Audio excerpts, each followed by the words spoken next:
Dari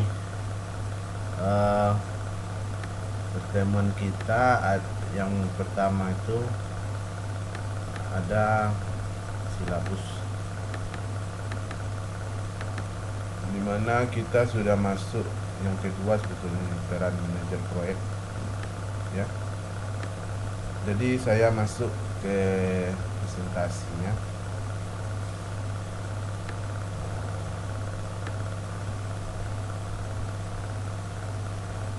Saya masuk ke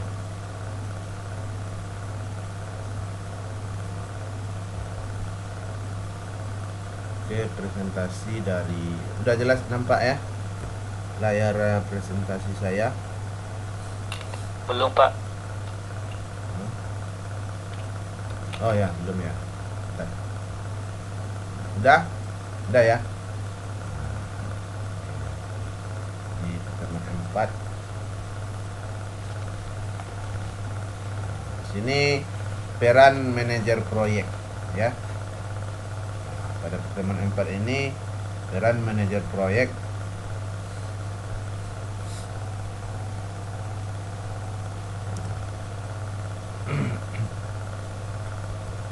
sebagaimana kita ketahui, seorang manajer proyek itu adalah pimpinan dari sebuah proyek. Jadi keberhasilan proyek itu lebih besar keberhasilannya tergantung kepada keahlian seorang manajer. Walaupun tidak semuanya ya, tapi sebagian besar itu tergantung dari kecakapan manajer proyek dalam menjalankan, mensukseskan proyek tersebut ya.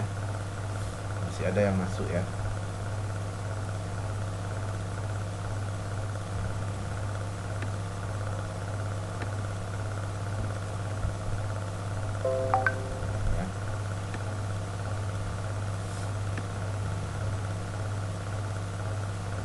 Jadi manajer proyek ini itu adalah orang yang paling bertanggung jawab terhadap proyek terlaksananya proyek dan hasil dari proyek itu.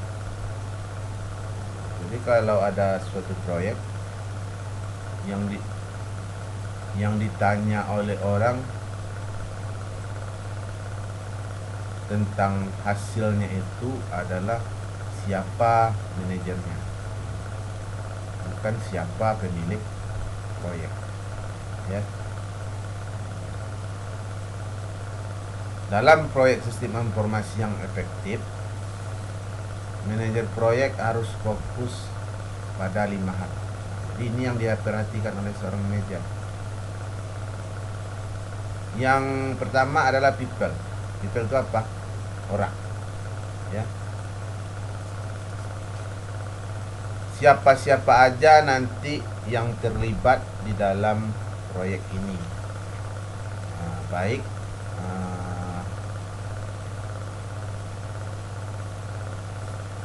penggunanya ya, atau yang mengerjakan proyek tersebut. Tapi yang paling diperhatikan tentang orang di sini adalah orang-orang yang bekerja dalam menyelesaikan proyek tersebut. Artinya bawahan dari seorang manajer. Kalau dalam proyek sistem informasi apa aja orang-orangnya. Secara umum bisa kita gambarkan analis sistem ya, kalau dalam sistem informasi. Kemudian programmer ya. Kemudian teknisi jaringan ya. Kemudian apa lagi? Dan lain sebagainya. Itu yang cenderung kepada proyek sistem informasi aja. Tapi hal-hal yang lain itu bagian manajerialnya, administrasinya lebih kurang sama dengan proyek-proyek yang lain. Yang kedua adalah produk.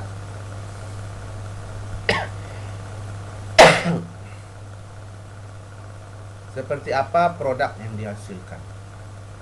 itu harus diperhatikan betul oleh seorang manajer proyek. Jadi manajer proyek ini untuk produknya harus berkaca dari pengalaman. Ada proyek yang mirip, seperti apa kebutuhan dari orang terhadap produk tersebut, dan apa-apa aja biasanya kendala yang dihadapi, ya. Jadi semakin banyak manajer menghasilkan proyek, itu biasanya semakin bagus produk yang dihasilkan. Kenapa? Karena dia sudah tahu di mana kendala-kendala masalah yang terjadi ketika membuat produk dari proyek. Yang selanjutnya proses. Bagaimana proses dalam penyelesaian proyek? Jadi harus diestimasikan. Untuk dokumentasi harus selesai sekian hari.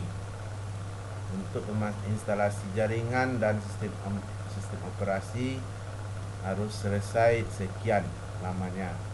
Pemrogramannya sekian dan lain sebagainya. Jadi harus diperhatikan betul oleh seorang manajer proyek terhadap proses. Selanjutnya proyek itu sendiri. Ini kalau proyek itu sendiri artinya ini adalah kegiatannya secara global. Bikin apa sih sebetulnya proyek ini? Ya, kayak di rumah sakit ada namanya SIM-RS. Ya, apa aja sebetulnya yang harus diselesaikan oleh SIM-RS itu? Atau pada institusi pendidikan, proyek EKTP, itu pada yang kemarin itu ya, yang di Departemen Dalam Negeri, atau pada kampus proyek sistem akademik, apa-apa aja yang harus dikerjakan dalam proyek itu maksudnya. Yang selanjutnya adalah planning. Planning itu perencanaan. Perencanaan ini biasanya itu dilakukan pra proyek, ya. Sebelum proyek berjalan, ini sudah ada hal-hal yang direncanakan, ya.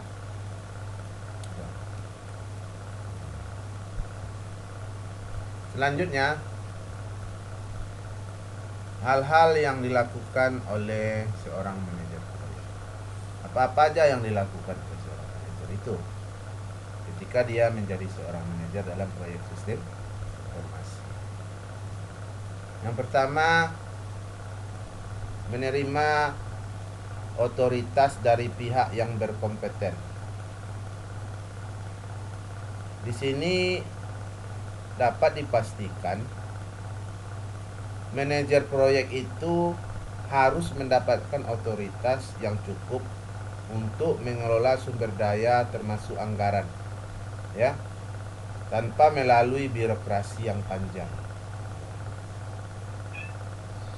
Jadi yang seperti ini tidak berarti seorang manajer proyek itu harus memiliki otoritas langsung. Contohnya seperti apa otoritas langsung itu? Melakukan pembelian alat-alat yang dibutuhkan.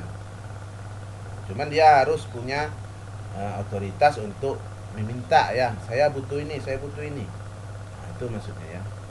Terima otoritas dari pihak yang berkompeten. Kenapa? Karena kalau nggak ada ini, nanti pasti terkendala dalam menyelesaikan proyek, ya.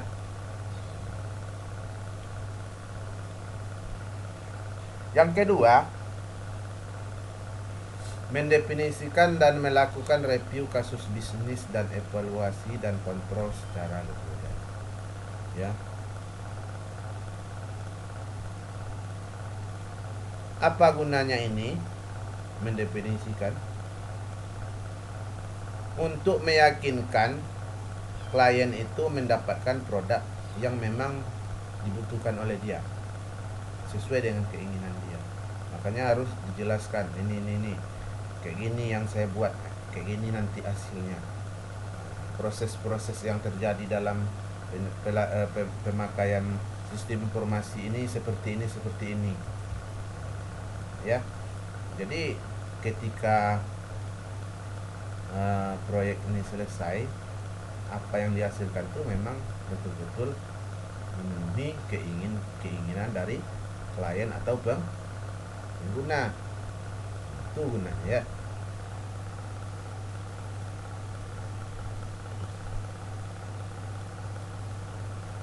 Selanjutnya, melakukan inisiasi dan rencana proyek dengan menyusun format, arah, dan landasan yang memberikan peluang untuk pengukuran penyimpangan serta kontrol terhadap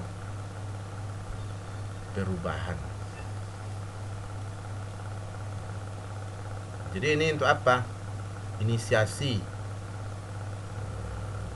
Ini masuk dengan perencanaan yang tadi ya.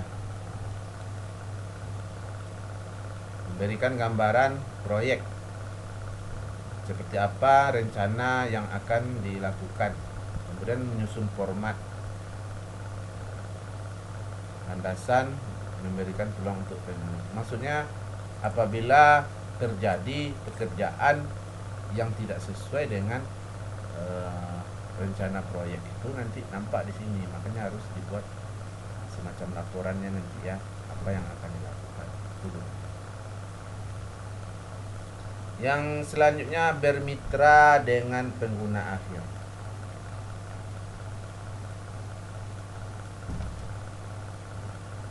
Bermitra dengan pengguna akhir itu artinya kita menjadikan pengguna itu adalah mitra kita.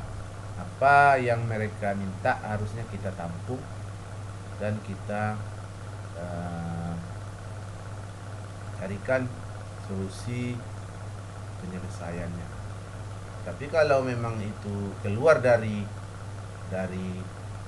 kesepakatan lingkup proyek skop yang kemarin, itu boleh kita melakukan koreksi. Nah, ini tidak bisa nih. Saya minta kami yang misalnya dia bilang kayak gini, kami minta yang kayak gini, Pak. Ada ininya. Kalau memang dalam skop proyeknya yang diminta mereka itu sudah keluar, ya boleh kita nggak luluskan ya. Karena itu juga nanti terkait dengan kerja jajaran kita. Nanti kalau itu memang meminta waktu yang banyak dengan permintaan itu, ada kemungkinan proyeknya itu molor ya. Dan itu juga kalau molor akan melakukan biaya yang banyak.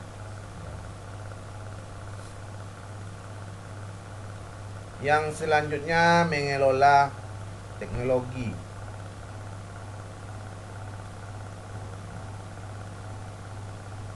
Teknologi yang digunakan dalam menyelesaikan proyek ini itu dalam rangka meraih target dan sesuai dengan waktu yang dibutuhkan dan tetap berada dalam anggaran. Jadi harus kita sesuaikan. Misalnya kita menggunakan komputer space-nya ini, jadi kita harus harus kita sesuaikan juga. Apakah misalnya server yang kita gunakan space-nya seperti ini, dan berapa anggaran yang disediakan harus disesuaikan juga. Jangan nanti anggarannya besar, kita sediakan server yang di luar dari anggaran itu. Jadi ini terkait juga dengan kepercayaan orang nantinya ya. Mengelola tim pelaksana dengan menciptakan suasana kondusif.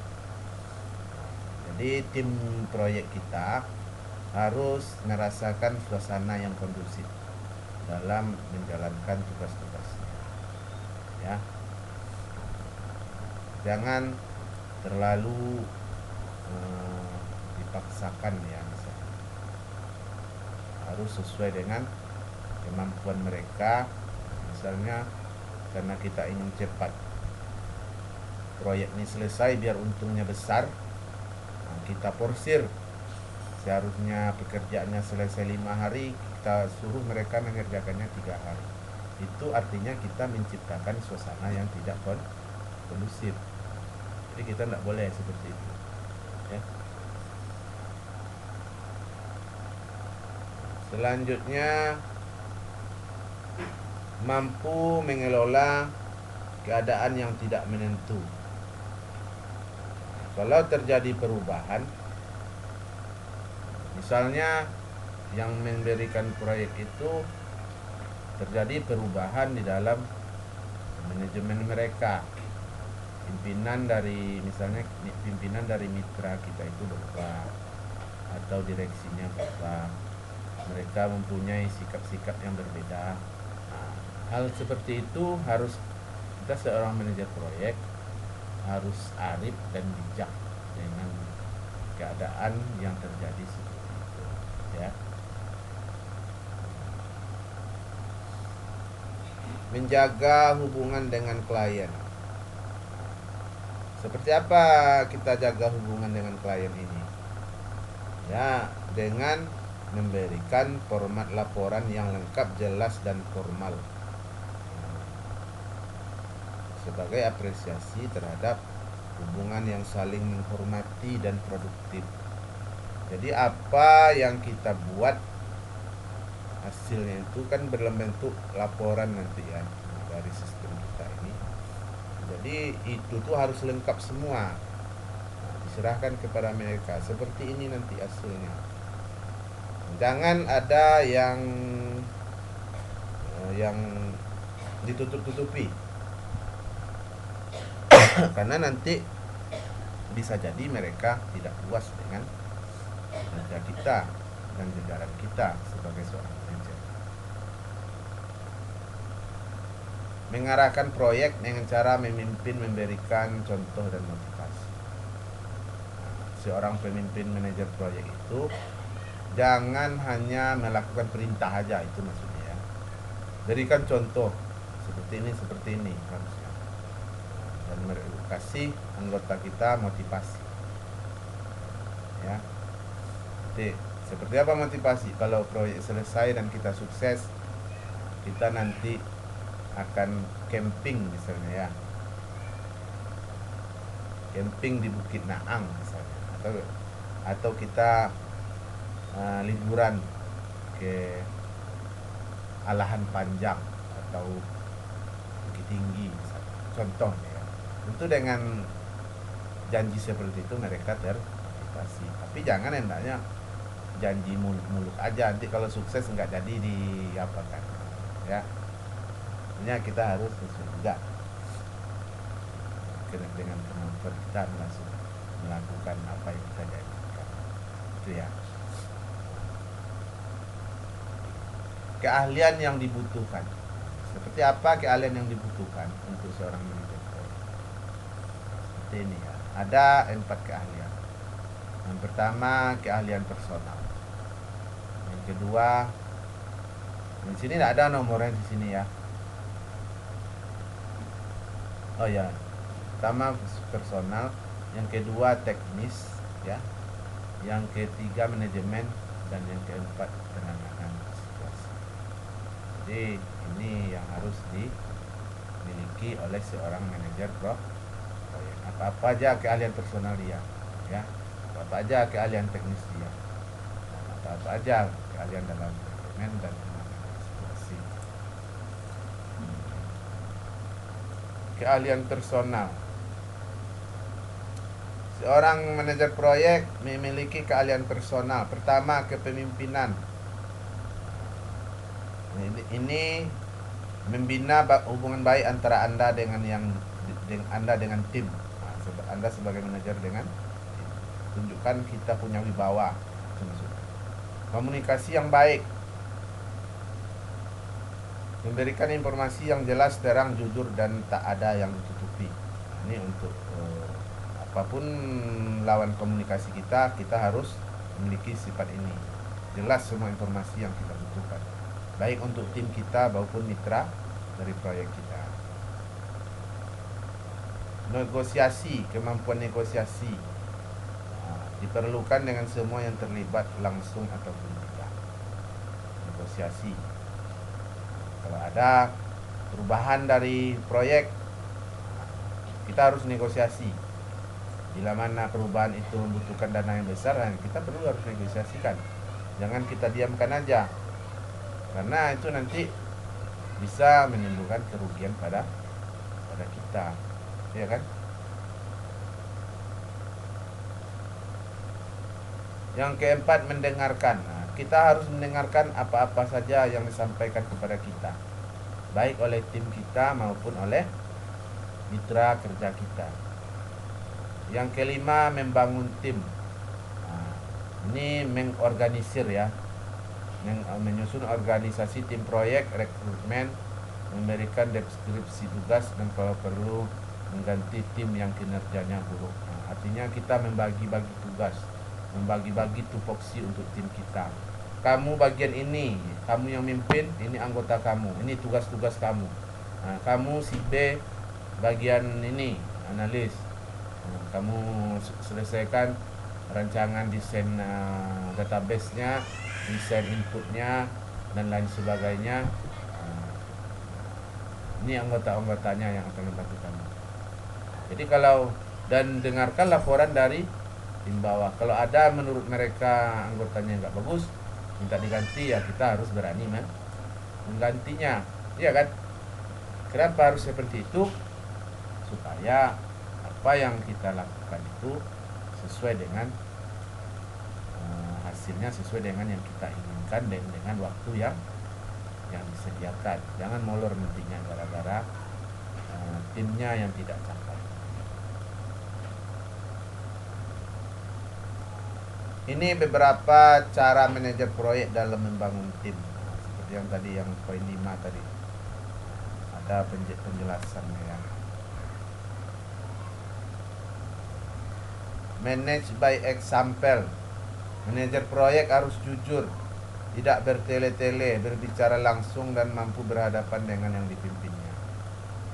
Jangan takut pada orang-orang yang dipimpinnya itu aja, dan harus jelaskan secara jelas-jelasnya.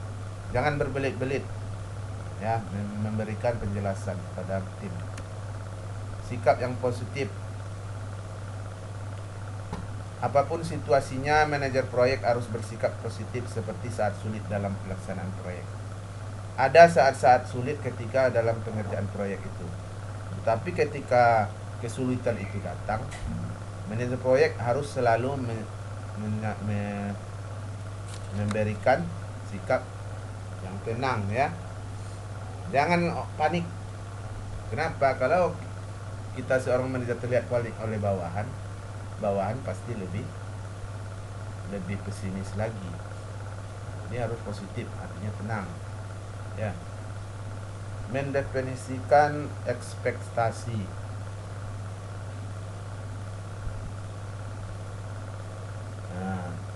Ini adalah penegasan kepada tim apa yang diharapkan dari mereka, agar sikap menganggap bukan bagian dari pekerjaannya tidak terjadi.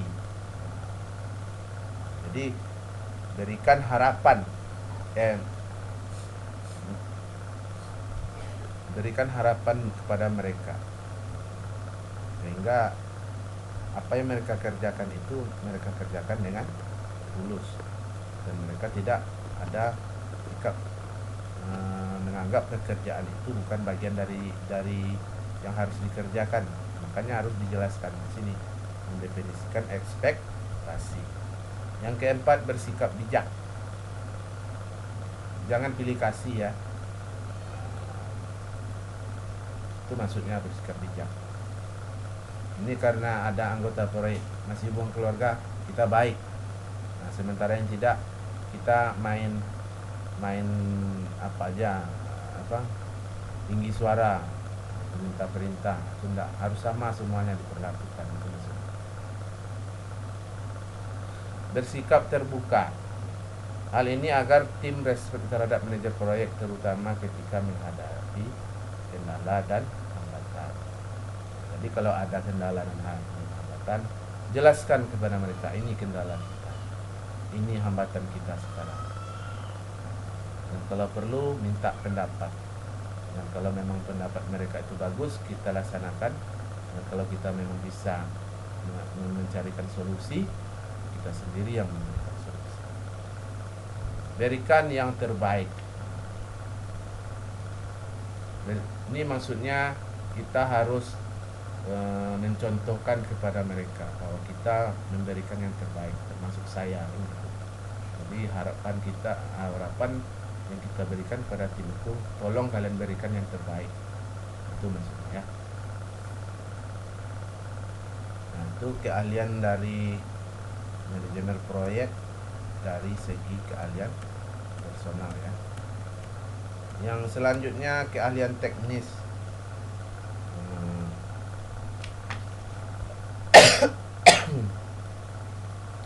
Nah, ini beberapa keahlian teknis yang dibutuhkan ya. Manajemen konfigurasi.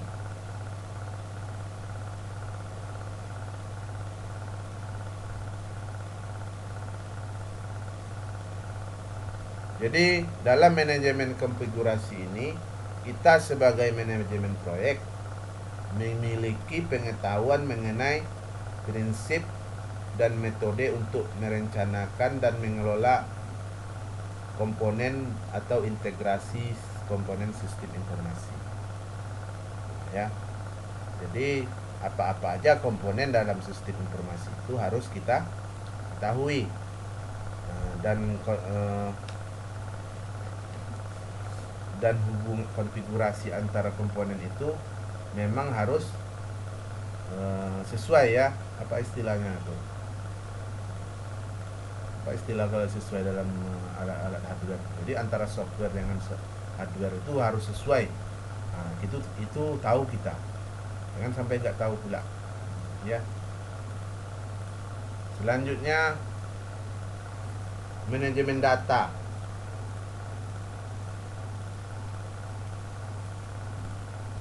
Kita harus mempunyai pengetahuan mengenai manajemen data, yaitu seperti teknik permodelan. Jadi penggambaran data kita itu seperti apa? Apakah kita menggunakan permodelan lama atau apa yang lama tuh data kita yang kita pelajari itu, sistem informasi yang lama, atau dengan menggunakan UML atau metode yang lain. Itu maksudnya ya. Itu maksudnya manajemen data. Kita harus tahu itu. Ya. Kemudian recovery data.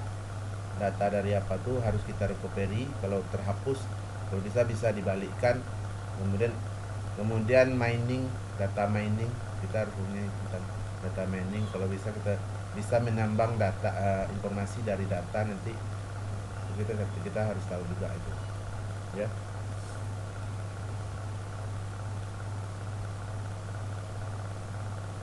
Yang selanjutnya manajemen informasi. Nah, jadi dalam manajemen informasi kita harus mengidentifikasi kebutuhan informasi dan tahu bagaimana atau di mana informasi bisa didapatkan. Ya, mengatur dan memelihara data atau manajemen sistem informasi. Jadi informasi yang seperti ini dari sini datangnya nanti. Informasi yang ini dari ini bagian ini. Nah, kita harus tahu itu. Yang selanjutnya strategi dan perencanaan sumber daya informasi.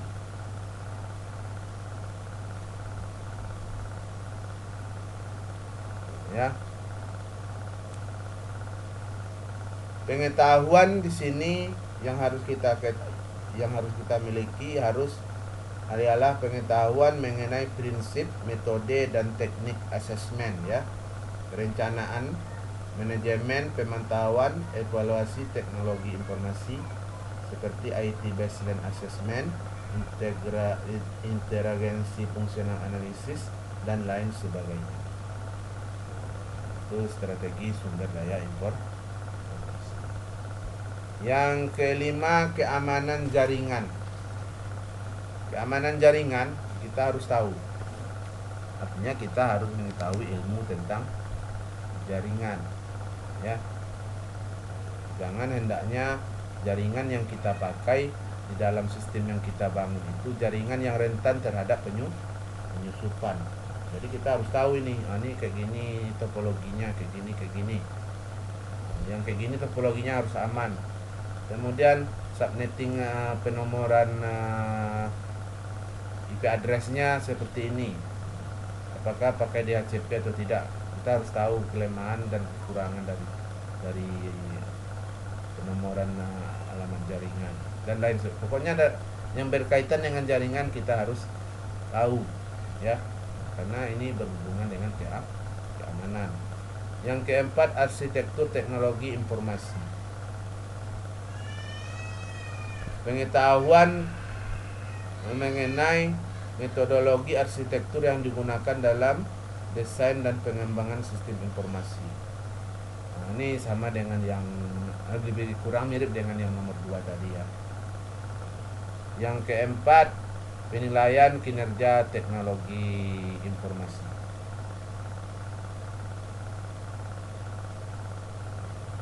Jadi di sini kita bisa memberikan gambaran bahwa teknologi informasi ini memang bermanfaat, itu maksudnya, ya.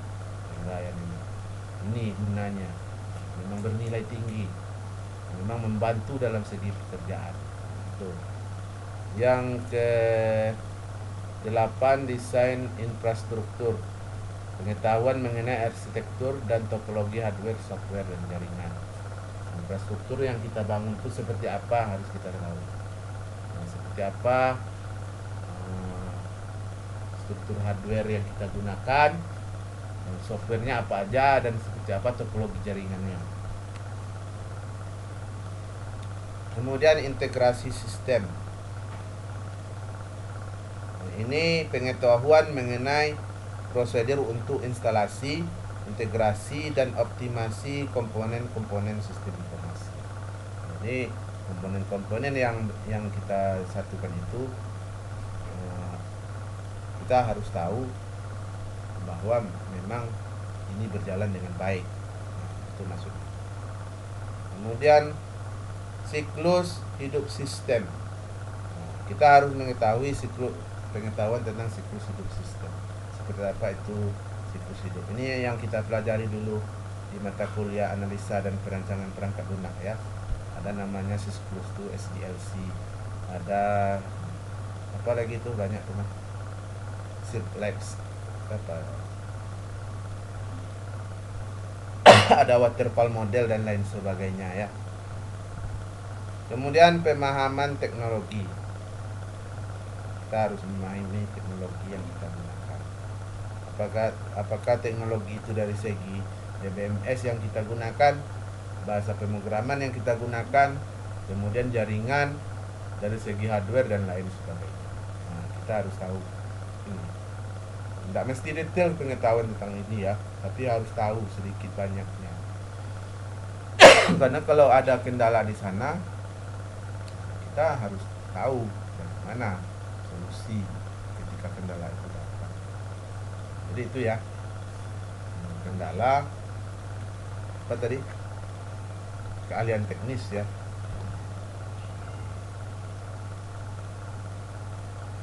Keahlian manajemen. Keahlian manajemen, hal-hal yang harus diperhatikan untuk keahlian manajemen adalah perencanaan, inisiasi, dan organisasi proyek, ya. Seperti apa organisasi yang akan membangun proyek ini, artinya organisasi dari tim yang kita buat. Kemudian perekrutan staf dan mempertahankan mereka yang terbaik. Nah, ini mencari SDM yang bagus, ya. bagaimana kriterianya, apakah isian ini bisa diletakkan di sini, ya. Kemudian negosiasi yang efektif, bagaimana kita melakukan negosiasi. Kemudian estimasi dan kontrol biaya yang akurat, kita harus akurat dalam memberikan gambaran estimasi. Kemudian biaya itu memang tepat sesuai dengan yang dialokasikan, itu maksudnya. Pelaksana proyek dan pengendalian, kita harus punya keahlian sebagai pelaksana proyek. Yang keenam, presentasi dan pelaporan yang komunikatif. Nah, kita harus menyusun presentasi dan pelaporan yang memang betul-betul bisa dipahami, itu maksudnya. Yang ketujuh, kepemimpinan proyek dalam kepemimpinan dalam proyek dan personalitas. Kita harus mempunyai wibawa dalam menjalankan proyek dan terhadap sumber daya manusia yang ada di bawah jabatan kita. Manajemen risiko dan pengambilan keputusan, kita harus punya keahlian dalam manajemen risiko, ya. Kemudian manajemen penanganan masalah yang efektif, meningkatkan dan mempertahankan kinerja tim yang baik. Ini kalau ada proyek yang baru, ya. Kemudian manajemen perubahan dalam organisasi, kalau ada perubahan dalam organisasi dari proyek yang kita tangani itu, kita harus punya strategi untuk menyesuaikan, ya. Keahlian menangani situasi, sebagai seorang manajer Anda perlu bersikap fleksibel. Fleksibel itu bukan berarti kita tidak teguh pendirian, artinya kita bisa menyesuaikan diri, ya. Yang kedua, keras dan tegas bila diperlukan. Apabila ada tim kita yang kerjanya nggak bagus, kita tunjukkan keras kita dan ketegasan kita. Kreatif, apa itu kreatif? Bisa mengeluarkan ide-ide yang bagus. Yang selanjutnya, menyerap banyak data dari berbagai sumber. Jadi kita harus punya banyak informasi terkait dengan proyek kita. Misalnya proyek kita gunakan teknologi ini, kita harus tahu teknologi itu di mana posisinya sekarang. Apakah memang sudah tergantikan oleh teknologi yang lebih baru atau bagaimana? Kita harus tahu. Dan kita pelajari di mana kelebihan dan kekurangannya. Itu maksudnya.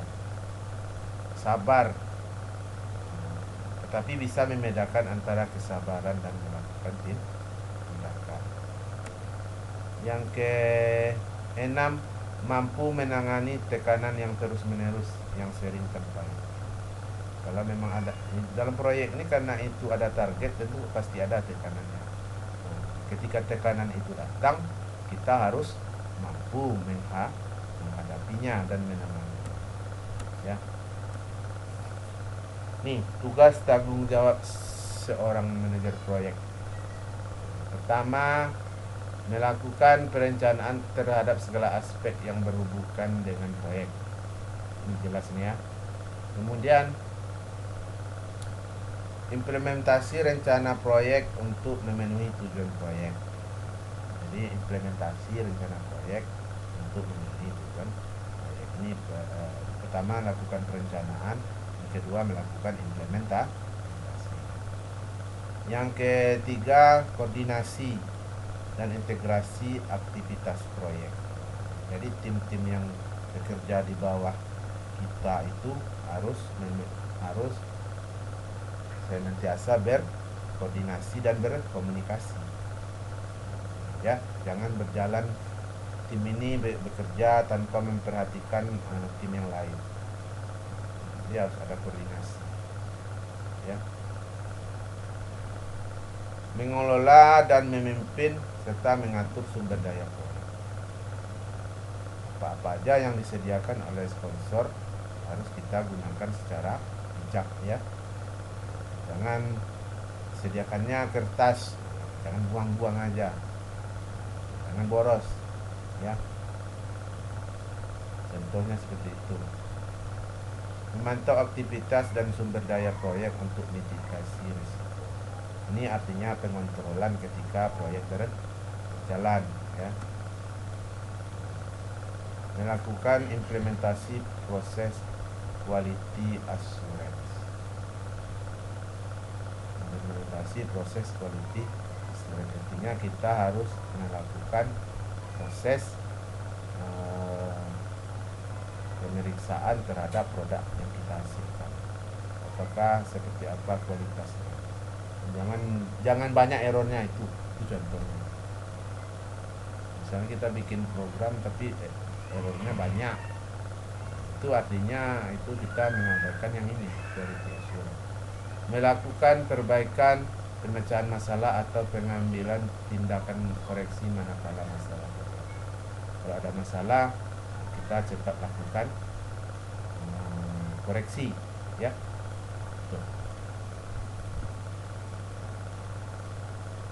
Yang ke-8, memberikan presentasi singkat atas segala aspek proyek.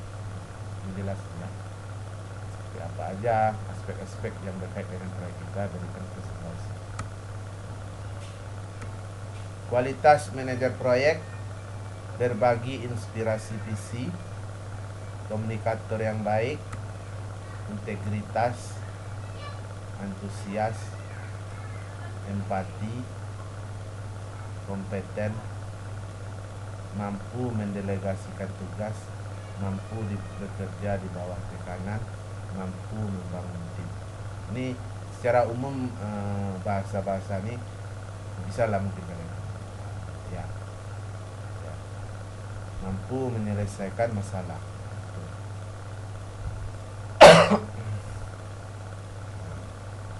Jadi itu ya, untuk sekedar mengantar dari peran dari materi kita, yaitu peran manajer proyek. Jadi ini masih banyak teorinya, dan nanti kita melakukan ada juga nanti kita melakukan penjadwalan ya, itu ada latihan. Itu ya.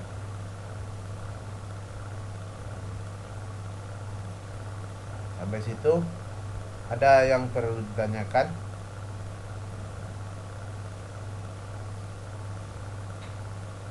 Apakah kalian masih online? Tidak ada suaranya?